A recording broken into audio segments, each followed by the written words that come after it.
এই প্রচন্ড গরমে না ঠান্ডা ঠান্ডা কিছু খেতে ইচ্ছে হলে মাত্র 15 থেকে 20 মিনিটের মধ্যেই বানিয়ে নিই ম্যাঙ্গো মুস।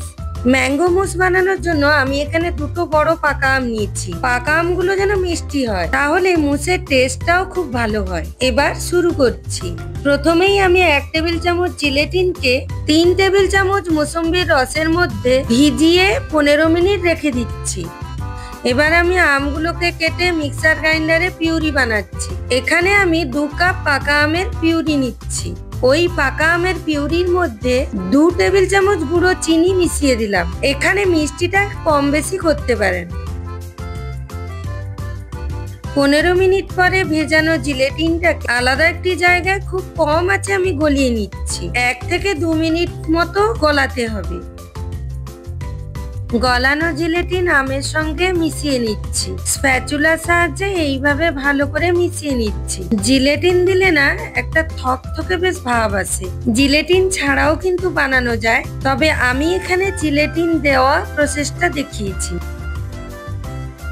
আলাদা একটা জায়গায় আমি 300 ml মতো ফ্রেশ ক্রিম নিয়েছি। তবে ফ্রেশ ক্রিমটা যেন একদম ঠান্ডা হয়। ক্রিমটায় যেন লিকুইড ভাবটা কম থাকে, শক্ত শক্ত যেন হয়।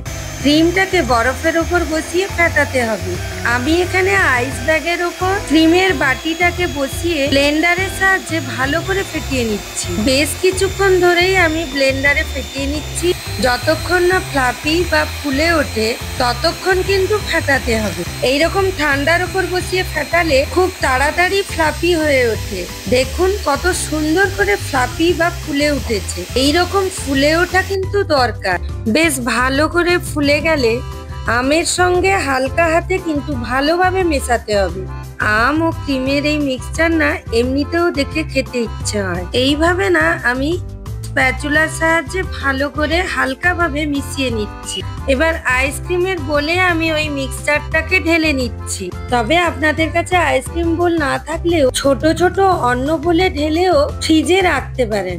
আমি এখানে একটু অন্যরকম সাজাচ্ছি। কিছুটা আমের মিশ্রণ দিয়ে ওর ওপরে ফ্লাফি ফ্রেশ ক্রিমের মিশ্রণ দিয়ে দিচ্ছি। আবার ওপরে আমের মিশ্রণ দিয়ে ভালো করে এভাবে স্প্রেড করে নিচ্ছি। এইভাবে 3-4 ঘন্টা ফ্রিজে রেখে দিলে বেশ ভালো করেই জমে যাবে। ওপরে চকলেট চিপস বা জেমস চকলেট দিয়ে সাজিয়ে খেতে দিন।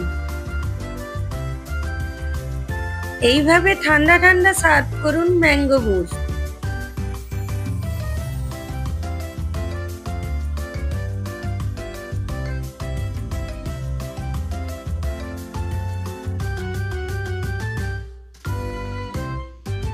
কমেন্ট করে জানান আমার রেসিপিগুলো কেমন লাগছে।